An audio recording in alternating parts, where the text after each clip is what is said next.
할렐루야. 오늘 이 아침에도 우리 하나님의 놀라운 은혜가 여러분과 함께 하시기를 간절히 기원합니다. 오늘 우리 갈라디아서 2장 11절부터 21절 말씀 가지고 복음의 진리가 일하게 하십시오 라는 제목으로 함께 말씀을 나누려고 합니다. 우리 한번 따라 할까요? 복음의 진리가 일하게 하십시오. 현대 그리스도인들이 세상 속에서 그리스도인답게 살아가는 것 참 쉽지 않은 세상입니다. 예전에 저는 생각하기를 이제 우리 교회가 점점 확장되고 예수 믿는 사람들이 점점 많아지면 세상 속에서 그리스도인으로 산다는 것은 어렵지 않겠구나 하는 생각을 한 적이 있었습니다. 그런데 그런 생각을 가지고 점점 시간이 지나가면서 계속해서 느끼는 것은 뭐냐 하면 그리스도인으로서 세상 속에서 그리스도인답게 사는 것이 정말 어렵구나 하는 것을 자꾸 발견하게 됩니다. 세상은 전혀 그렇지 않은 쪽으로 자꾸 우리를 요구하고 그리스도인답게 살지 못하도록 자꾸 환경을 만들어가고 또 자꾸 법도 바뀌고 문화도 바뀌고 점점 세상은 어려워지는 거예요. 우리를 도와주지 않아요. 결코 우리를 하여금 자유롭게 그리스도인답게 살아가지 못하도록 만드는 일들이 점점 늘어나고 있는 것을 발견하게 됩니다. 자, 그러면 그렇다고 해서 우리가 그런 세상 속에서 그리스도인답게 살지 못하게 만드는 요인들에 의해서 우리는 그리스도인답지 못한 삶을 살아가는 것이 정상적이냐? 결코 그렇지 않죠. 비록 세상은 우리로 하여금 그리스도인답게 살아가는 삶의 환경이 너무 어렵고 힘들다 할지라도 우리는 오히려 더 적극적으로 더 강력하게 그리스도인답게 사는 삶을 살아야 하는 것입니다. 그런데 그게 참 어렵다는 말이죠. 참 우리 그리스도인들에게서 굉장히 큰 문제 또 갈등이 바로 여기에 있는 것 같습니다. 심지어는 요즘에는 목회자들까지도 이런 상황이 무너져 버리다 보니까 세상으로부터 지탄받는 일들이 자꾸 늘어나게 되는 것 같습니다. 이것은 무엇이 연약해졌다고 말하기보다는 우리의 삶에 굉장히 좀 이렇게 약해졌다고 말해야 옳지 않을까 하는 그런 생각을 좀 해봅니다. 그래서 그러다 보니까 이 그리스도인들이 여러 가지 별명들을 가지게 되어버리는데 그 중에 제 기억에 나는 것이 오늘 말씀과 연결시켜서 기억에 나는 별명이 하나 있다면 그리스도인은 말만 잘하는 사람들이다 라고 하는 것입니다. 말은 잘하는데 행동이 따라오지 못한다라는 의미를 가지고 있겠죠. 오늘 본문의 배경에도 보면 이런 문제가 일어났습니다. 그러니까 오늘 이런 문제들은 오늘의 문제만이 아니라 초대교회 때부터 계속해서 반복되어 오는 문제들 가운데 하나라고 하는 것입니다. 오늘 본문은 초대교회 두 거장이라고 말할 수 있는 베드로와 바울이 충돌하게 된 사건을 우리에게 소개하고 있습니다. 이것은 단순히 두 사람의 어떤 개인적인 의견의 차이 때문에 일어난 갈등이 아니라 바로 복음의 진리 때문에 일어난 충돌이다, 그렇게 볼 수가 있습니다. 오늘 왜 이런 일이 일어나게 되었는가를 먼저 좀 살펴보겠습니다.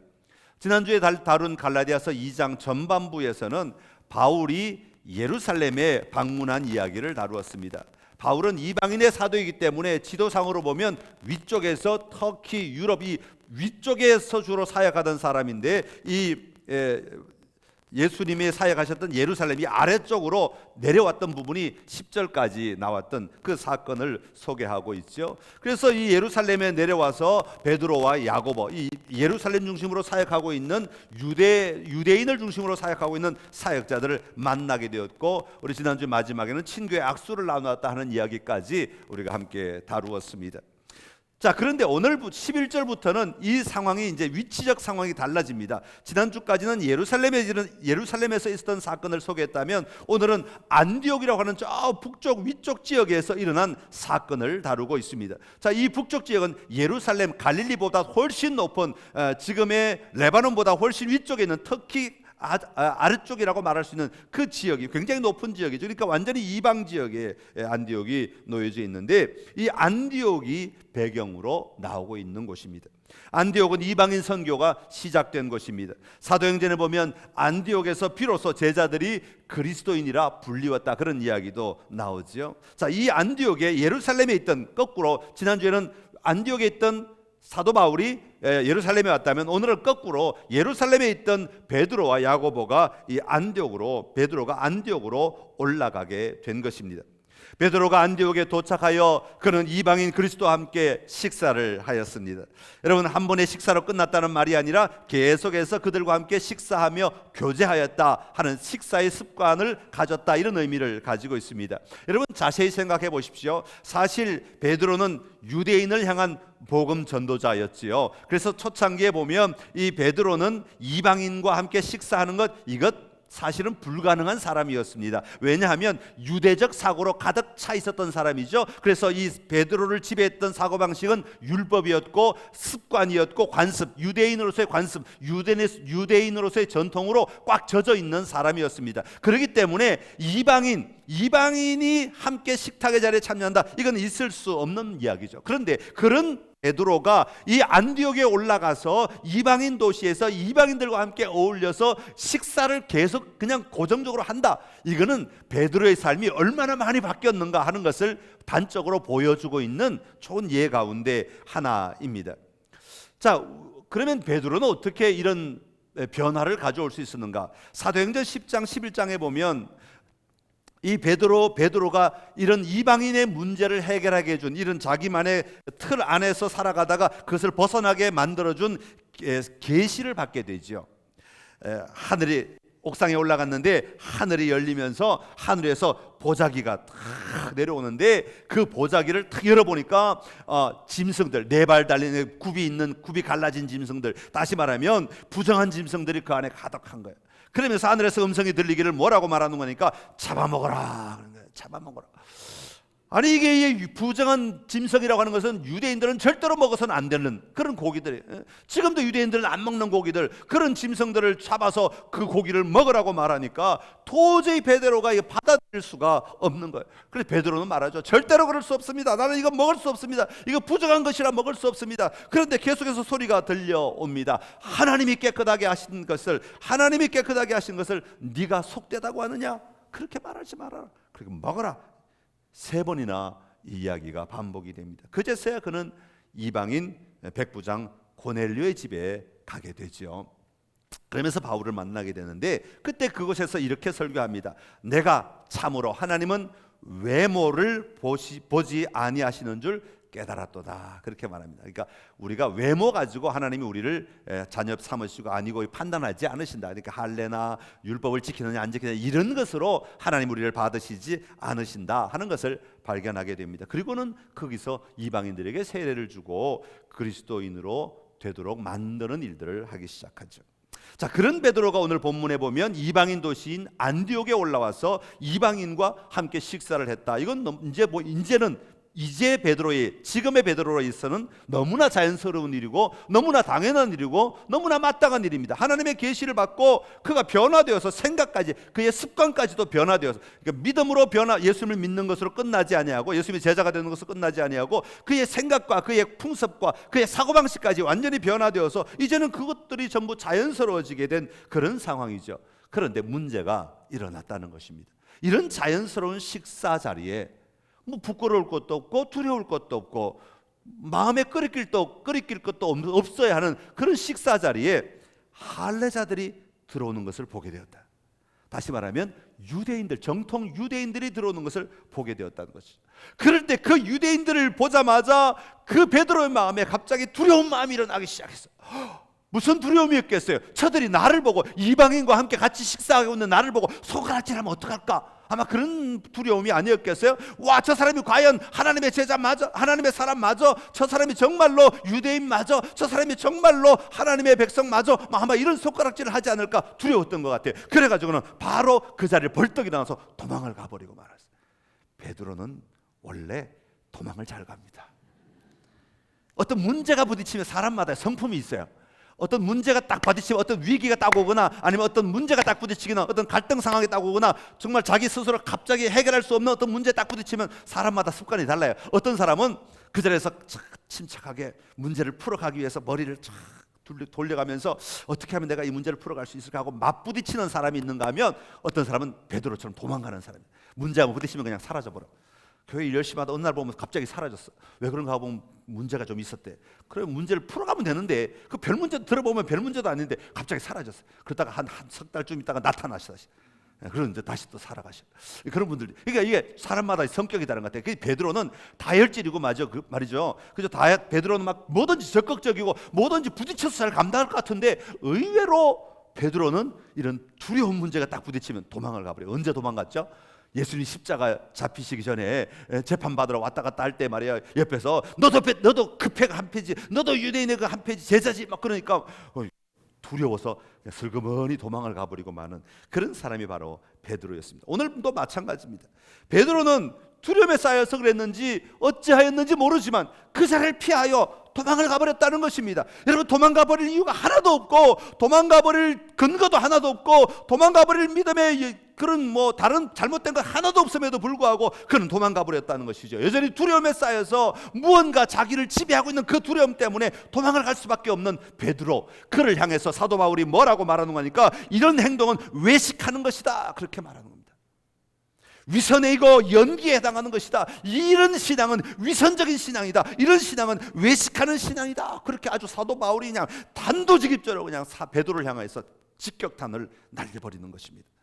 그런데 이런 베드로의 행동이 자기 자신에게만 영향을 미친 것이 아니었다고 오늘 말하죠. 그가 그렇게 행동을 함으로 말미암아 그와 함께 있던 다른 사람들에게도 다 영향을 미치게 되어서 13절에 보면 남은 유대인들도 그와 같이 외식함으로 바나바도 그들의 외식에 유혹되었느니라. 심지어는 바나바까지 그 외식에 유혹되었다. 그렇게 행동해야 하는 거 아니야? 그렇게 행동해야 하는가 보다. 다른 사람들 올 때는 같이 식사 자리에 같이 있다가도 피해 줘야 되는가 보다. 도망가야 되는가 보다. 그렇게 생각하도록 만들어 주었다고 하는 것이죠. 바울은 베드로와 다른 사람들이 외식적 행동을 하였다고 아주 분명하게 선언하고 있습니다. 바울의 중요한 동역자인 바나바까지도 무너지고 외식적 위선적 행동을 하였다, 그렇게 지적하고 있습니다. 사랑하는 성도 여러분, 바실레아 슐링크라고 하는 사람이 있는데 그 사람이 쓴 책에 보니까 이 외식을 이렇게 정의해 놨어요. 외식을 가리켜서 행 없는 지식의 이중생활이다, 그렇게. 지식이 있으면 행동을 해야 되는데 그 지식에 따라 행동해야 되는데 지식은 있지만 행동이 없는 이중생활이다. 예수님은 공생애를 사역을 하시면서 마태복음 23장에 보면 화 있을진저 뭐라고 그랬어요? 외식하는 서기관과 바리새인들이요, 7번이나 그렇게 외치고 계십니다. 그러면서 이렇게 책망하십니다. 이와 같이 너희도 겉으로는 사람에게 옳게 보이되 안으로는 외식과 불법이 가득하도다. 다시 말하면 신앙의 이중생활에 대하여 예수님은 분명하게 지적하고 계셨던 것이죠. 여러분, 이 외침이 예수님 당시의 서기관과 바리새인들에게만 외쳐졌던 외침이었겠습니까? 어쩌면 오늘 저와 여러분을 향한 예수님의 안타까운 외침은 아니겠는가 하는 것입니다. 우리가 주일마다 교회에 나오니까 다른 사람들은 우리를 경건한 그리스도인이라고 말할지 모르겠습니다. 사람들이 저를 보고 목사니까 야, 저 사람이야말로 경건한 그리스도인이 아니겠는가 그렇게 말할지 모르겠습니다. 그러나 우리의 마음을 가만히 들여다보면, 우리의 신앙의 삶을 가만히 들여다보면 우리의 마음속에는 나도 모르게 원망이나 비판이나 교만이나 거짓이나 다툼이나 이런 것들로 말미암아 내 안을 가득 메우고 있는 것을 발견할 때가 있지 않는가 하는 것입니다. 그래서 그 진리대로 우리가 행동하지 못하고 내 안에 끊임없이 솟아나는 이런 생각들에 끌려서 나도 모르게 다른 사람을 정죄하고 비판하고 판단하고 그리고 그 사람들을 향하여 손가락질하며 나와 다른 사람이라고 차별한다고 그렇게 말하는 경우들은 없는가 하는 것입니다. 이런 것들을 가리켜서 예수님은 외식하는 자들이라고 말씀하고 계시는 것입니다. 복음을 믿었지만 복음에 걸맞은 행동을 하지 못하고 있다, 그렇게 말하고 있는 것입니다. 입으로는 복음을 말했지만 정작 행동으로는 그 복음에 걸맞지 않는, 다시 말하면 복음의 진리를 부정하는 행동을 하고 있는 것입니다. 오늘 다시 한번 오늘 이 말씀을 통해서 우리 안에 우리의 믿음의 삶, 우리의 복음의 진리를 붙들고 살아가는 이 삶을 점검하고 나아가는 은혜가 오늘 저와 여러분에게 있기를 간절히 기원합니다. 그래서 이론이나 지식에 머물지 않고 복음이 이론이 아니라 복음이 실제가 되어 그 실제대로 살아가는 은혜가 우리 안에 회복될 때에 우리는 비로소 자유한 자가 되는 거예요. 베드로처럼 도망가고 싶은 생각조차도 없어지고 그냥 누릴 수 있는, 그냥 우리의 삶에서 그냥 하나님을 마음껏 누리는 은혜가 임하게 될 줄로 믿습니다. 자, 이런 상황에서 바울은 담대하게 베드로에게 나아가 그것이 잘못된 것이다 지적하고 있는 것을 봅니다. 11절에 보면, 우리 11절 한번 읽을까요? 시작. 게바가 안디옥에 이르렀을 때 책망받을 일이 있기로 내가 그를 대면하여 책망하였노라. 아멘. 자, 사도 바울은 교회 기둥인 베드로를 향하여 담대하게 책망하고 있습니다. 왜 그렇습니까? 그것은 바로 복음의 진리를 지키려고 한 것이다, 그렇게 말하고 있습니다. 자, 그렇다면 사도 바울이 지키려고 한 이 복음의 진리는 무엇인가 하는 것입니다.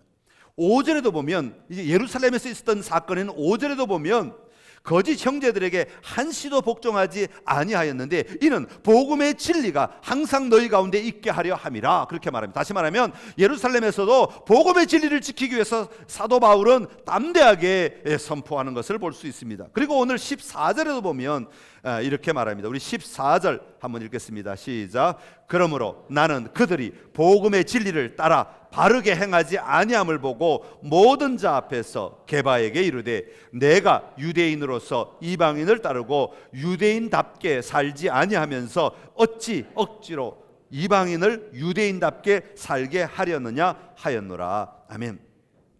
나는 그들이 복음의 진리를 따라 바르게 행하지 아니함을 보았다, 그렇게 말하고 있습니다. 그러면서 15절부터 이제 복음의 진리가 뭔지를 우리에게 설명하고 있습니다.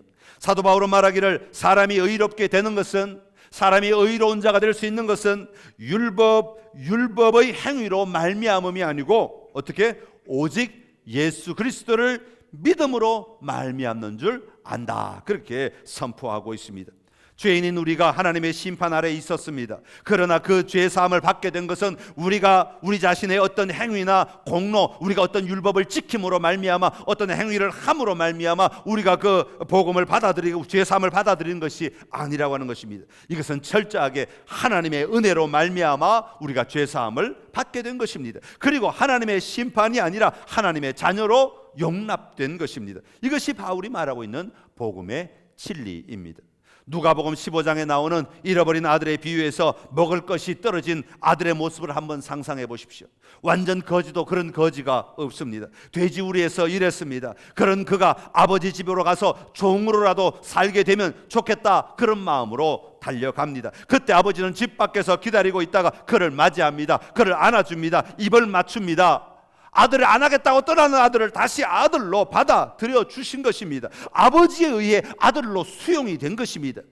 여러분, 우리는 이 아들보다 더하면 더했지 결코 덜하지 않는 자들입니다. 우리는 죄인이었습니다. 하나님을 떠난 자들이었습니다. 세상 속에서 세상의 가치관으로, 세상의 돼지우리보다 더한 곳에서 그 가치관으로 살아가던 사람들이었습니다. 그런 우리들이 예수님을 믿을 때 그 예수님으로 말미암아 하나님 아버지께 하나님의 자녀로 받아들인, 수용된 것입니다. 내가 그 조건에 맞춘 것이 아니라 하나님 아버지가 그냥 더러운 우리 자신을 그냥 그 돼지우리에서 살아가던 우리의 그 모습 그대로 그냥 안아주신 겁니다. 그냥 받아주신 겁니다. 그냥 수용해 주신 것입니다. 그냥 용납해 주신 것입니다.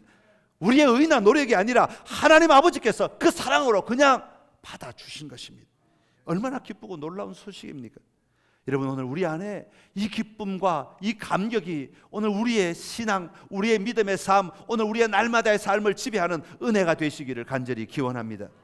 자, 그런데 문제는 그것을 믿고 살아가는 우리에게 있더란 말입니다.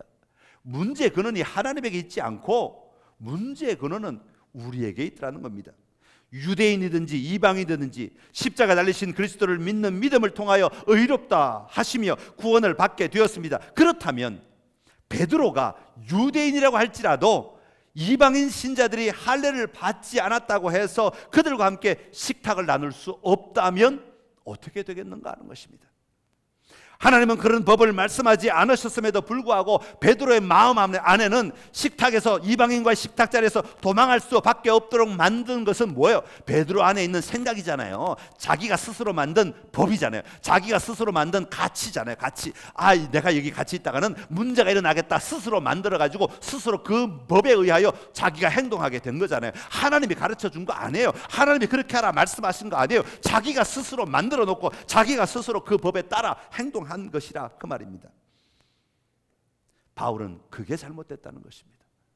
문제는 하나님에게 있지 않고 우리의 마음 안에 있다, 그렇게 말합니다. 그래서 로마서에서는 이렇게 말합니다. 로마서 15장 7절의 말씀입니다. 같이 읽습니다. 그러므로 그리스도께서 우리를 받아 하나님께 영광을 돌리심과 같이 너희도 서로 받으라. 아멘. 오늘 본문 16절에 보면 사람이 의롭게 되는 것은 율법의 행위로 말미암음이 아니요 오직 예수 그리스도를 믿음으로 말미암는 줄 알므로 라고 말합니다. 여러분, 안다는 것은 무엇입니까? 내가 지식적으로 알고, 내가 감각적으로 알고, 내가 인지적으로 알고, 내 눈앞에 열려진 겁니다. 보여진 거죠. 내가 보여진 그것을 내가 받아들일 수 있는 것, 그 다음 단계가 뭐냐? 믿는다는 겁니다. 그래서 우리도 그리스도 예수를 믿나니 그렇게 말합니다. 예수를 믿는 것이죠. 이처럼 우리가 알게 된 것을 우리가 믿으면 어떻게 해야 되냐면 그 다음엔 단계는 뭐예요? 그냥 행동하면 되는 겁니다. 그대로 살아가는 겁니다. 알고 믿으면 행동하며 살아야 됩니다. 그런데 베드로는 14절에 말하고 있는 대로 바울이 볼 때 베드로는 복음의 진리를 따라 바르게 행하지 아니하였다, 이렇게 지적하고 있는 겁니다. 베드로의 그런 행동은 복음의 진리를 따라 한 행동이 아니라고 말하고 있습니다. 그런 베드로를 향해 바울은 14절 하반절에서 이렇게 말합니다. 내가 유대인으로서 이방인을 따르고 유대인답게 살지 아니하면서 어찌하여 억지로 이방인을 유대인답게 하려 하느냐. 사랑하는 성도 여러분, 우리가 예수 그리스도를 믿음으로 의롭게 되는 이 사실을 우리는 알아야 합니다. 진리를 먼저 알아야죠. 들어서 알아야 하고 보아서 알아야 합니다. 자, 그렇게 우리가 진리를 알았으면 우리는 그 진리를 내가 믿어야 합니다. 내가 수용하는 것이죠. 받아들이는 겁니다. 내가 그 속에 들어가는 겁니다. 믿는 것이죠. 진리를 믿어야 합니다. 그 믿음은 지식 자체에 대한 믿음을 넘어서 결국은 그 지식의 근원이 되시는 예수 그리스도를 믿는 것입니다.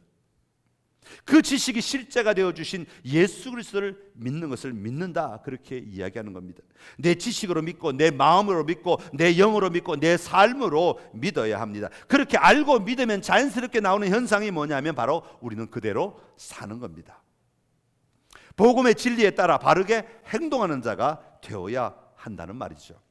복음을 믿는다는 것은 복음의 진리를 알고 그것을 간직하는 것만으로 충분하지 않다고 성경은 말하고 있습니다. 그 말씀대로 우리의 삶에 적용하여 살아갈 수 있을 때 비로소 그 복음의 진리가 능력을 발휘하여 우리의 삶을 움직이는 힘이 되는 것입니다. 그럴 때 세상을 변화시키는 그리스도인의 능력이 나타나게 되는 것이죠. 오늘 우리 모두가 알고 믿고 행동함으로 그리스도의 능력을 드러내며 살아가는 삶이 오늘 저와 여러분에게 충만하게 되기를 간절히 기원합니다.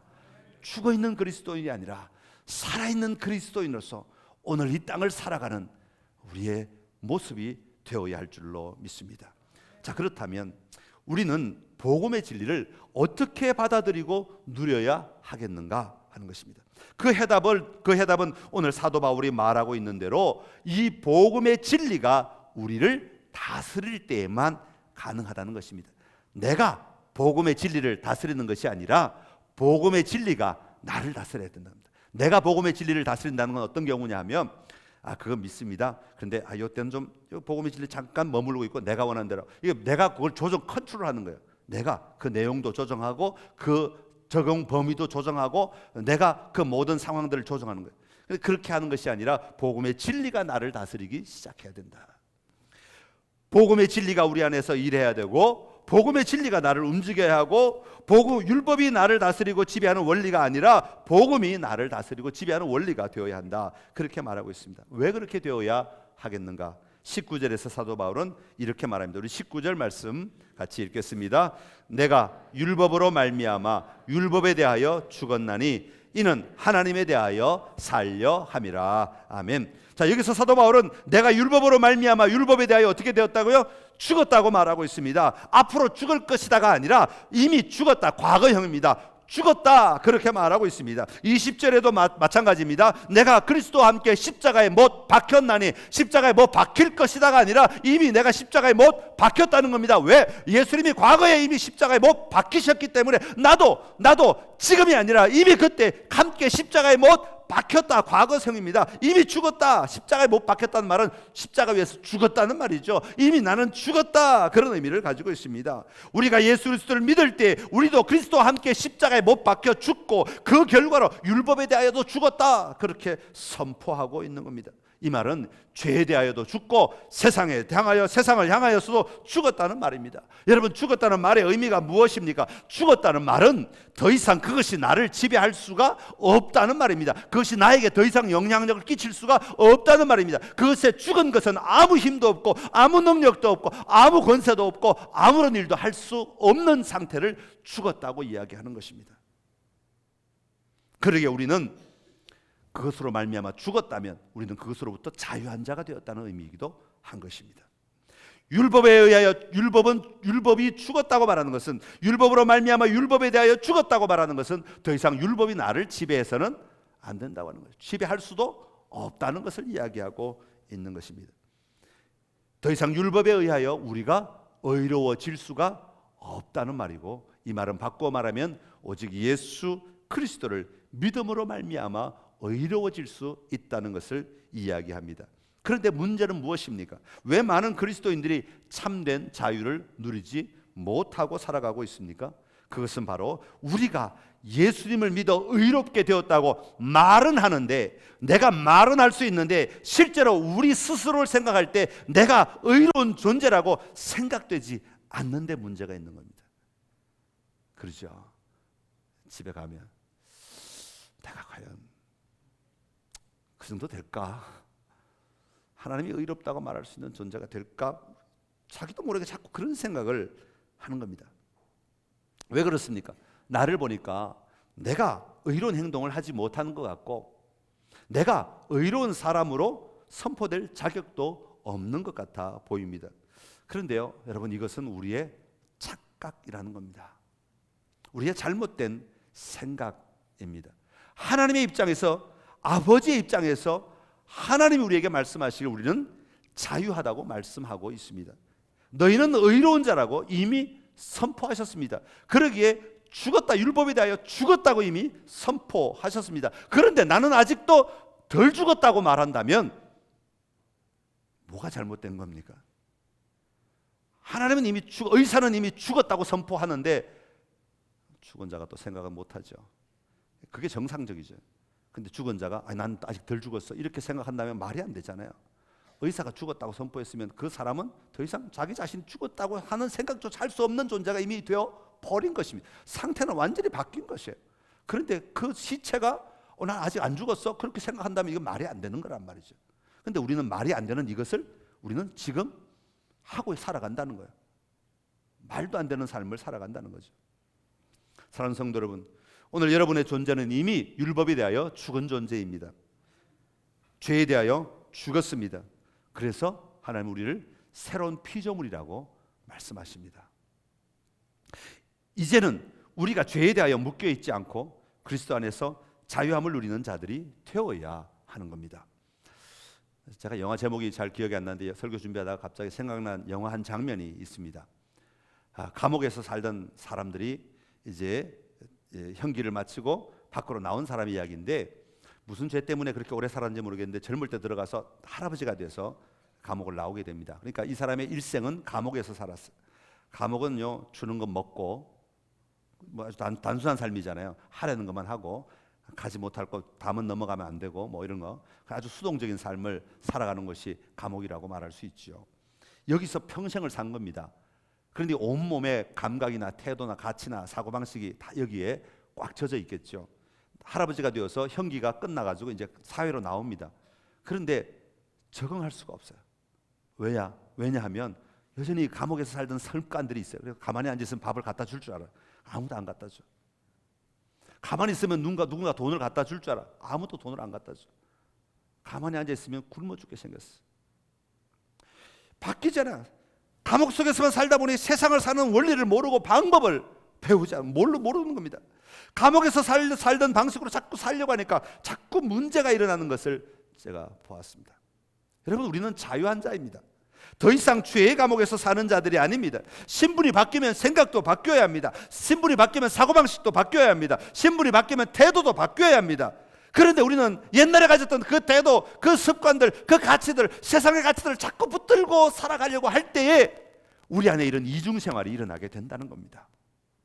여러분, 다시 한번 하나님 안에서 우리가 율법에 대하여 죽었음을 선포하며 살아가는 은혜가 여러분이 있기를 간절히 기원합니다. 감옥에서 끝났다, 이제는 자유인이 되었다는 거예요. 그러면 감옥의 삶이 아니라, 감옥의 방식이 아니라 이젠 자유한 자의 삶의 방식으로 살아가는 것이 지극히 정당한 것이다. 하나님의 자녀가 되었으면 죄에 대하여 죽고, 하나님의 자녀가 되었으면 하나님의 자녀의 방식으로 살아가는 것이 지극히 정당한 것이다. 자녀의 방식으로 사고하고, 자녀의 방식으로 행동하고, 자녀의 방식으로 말하고, 자녀의 방식으로 품고, 자녀의 방식으로 움직이는 것 정당한 것임을 기억하고 그렇게 살아가는 은혜가 여러분에게 있기를 간절히 기원합니다. 또 하나 20절에서 말하고 있는 것은 내가 그리스도와 함께 십자가에 못 박혔나니 그런즉 이제는 내가 산 것이 아니요 오직 내 안에 그리스도께서 사신 것이라. 여러분, 그러게 내가 이 육체를 가지고 살아가는 것은 내 안에 살고 계시는 예수님을 믿는 믿음 안에서 사는 것이다. 그렇게 사도 바울은 말하고 있습니다. 그 예수님은 누구십니까? 나를 사랑하시고 나를 위하여 자기 몸을 버리신 분이십니다. 그리고 그분은 하나님의 아들이시라고 20절에 말하고 있습니다. 여러분, 그 예수님이 내 안에 살고 계십니다. 믿으십니까? 여러분, 예수님은 여러분 안에 살고 계십니다. 갑자기 내 몸에 진동이 와야만 예수님이 살고 계신 것이 아니라, 내 입에 방언이 터져야만 예수님이 살고 계신 것이 아니라, 오늘 예수님을 믿는다고 고백하는 여러분 모두 안에 예수님은 살고 계십니다. 절대 변하지 않는 진리입니다. 분명히 살고 계십니다. 그런즉 이제는 내가 사는 것이 아니요, 그렇기 때문에 이제는 내가 사는 것이 아니요 내 안에 그리스도께서 사시는 것이다. 이 고백이 오늘 여러분의 고백이 되어야 할 줄로 믿습니다. 예수님이 사시는 인생, 예수님이 중심이 되시는 인생, 예수님이 주권자 되시는 인생, 예수님이 끌고 가시는 인생, 예수님이 베풀어 주시는 인생, 예수님이 열어가시는 인생, 그 인생을 내가 살겠노라고 고백하며 사는 자들이, 그리고 순종하며 사는 자들이 그리스도인이 되어야 하는 겁니다. 내가 원하는 삶을 살아갈 때 예수님 따라오시면서 나를 도와주십시오, 이게 아니라 예수님이 가는 걸음을 내가 따라가면서 살겠습니다 라고 말하는 인생이 그리스도인이라고 하는 것입니다. 사랑하는 성도 여러분, 오늘 여러분의 삶 가운데 주님과 함께 살아가는 은혜가 날마다 은혜를 날마다 드러내시며 살아가시기를 간절히 기원합니다. 어떻게 그렇게 할 수 있습니까? 믿음으로. 내 안에 살고 계시는 예수님을 내가 믿음으로, 믿음의 고백으로, 우리가 예수님을 믿습니다 할 때도 믿음이지만 오늘 예수님을 바라보며 삽니다 할 때도 믿음으로 사는 거예요. 믿음으로. 그래서 시작부터 끝까지 우리는 믿음으로 사는 자들이에요. 믿음으로 살아가시기를, 또 믿음으로 승리하시기를, 그래서 믿음으로 이제는 이중생활을 끝내시기를, 집에 아내가 있는데 또 다른 아내를 찾는 이중생활을 끝내시기를, 내 안에 예수님이 살고 계시는데 다른 뭔가를 또 찾는 이중생활을 끝내시기를 간절히 기원합니다. 기도하겠습니다. 참 좋으신 우리 하나님 아버지, 은혜를 감사합니다. 베드로의 그 실수의 한 장면을 바울은 놓치지 아니하고 책망하며 외식하는 자라고, 위선이라고 선포했던 것을 봅니다. 하나님, 오늘 우리 자신을 향하여 이 바울의 잣대를 가지고 본다면 얼마나 부끄럽고 얼마나 하나님 앞에 감히 설 수 없는 것 같은, 참 얼마나 안타까운 삶을 내가 살아가고 있는지요. 하나님, 우리를 불쌍히 여겨 주옵시고 우리를 용서하시고 다시 한번 우리를 새롭게 하여 주시옵소서. 믿음으로 다시 한번 도전하게 하시고 믿음으로 일어나게 하시며 믿음으로 내 안에 계신 주님을 바라보고 율법에 대하여 죽었고 그리스도로 말미암아 살아났음을 선포하며 살아가는 우리의 복된 삶이 되게 하여 주옵소서. 이중생활이 끊어지게 하여 주옵시고 이중생활이 떠나가게 하여 주옵시사. 우리가 지금 그리스도인이라고 드러낼 수 있는 이 안디옥의 역사가 일어나게 하여 주시옵소서. 세상 사람들이 바라보고 아, 저들은 그리스도인이구나 하고 선포할 수 있는 이 안디옥의 회복이 일어나게 하여 주시옵소서. 예수님의 이름으로 기도드리옵나이다. 아멘. 아멘.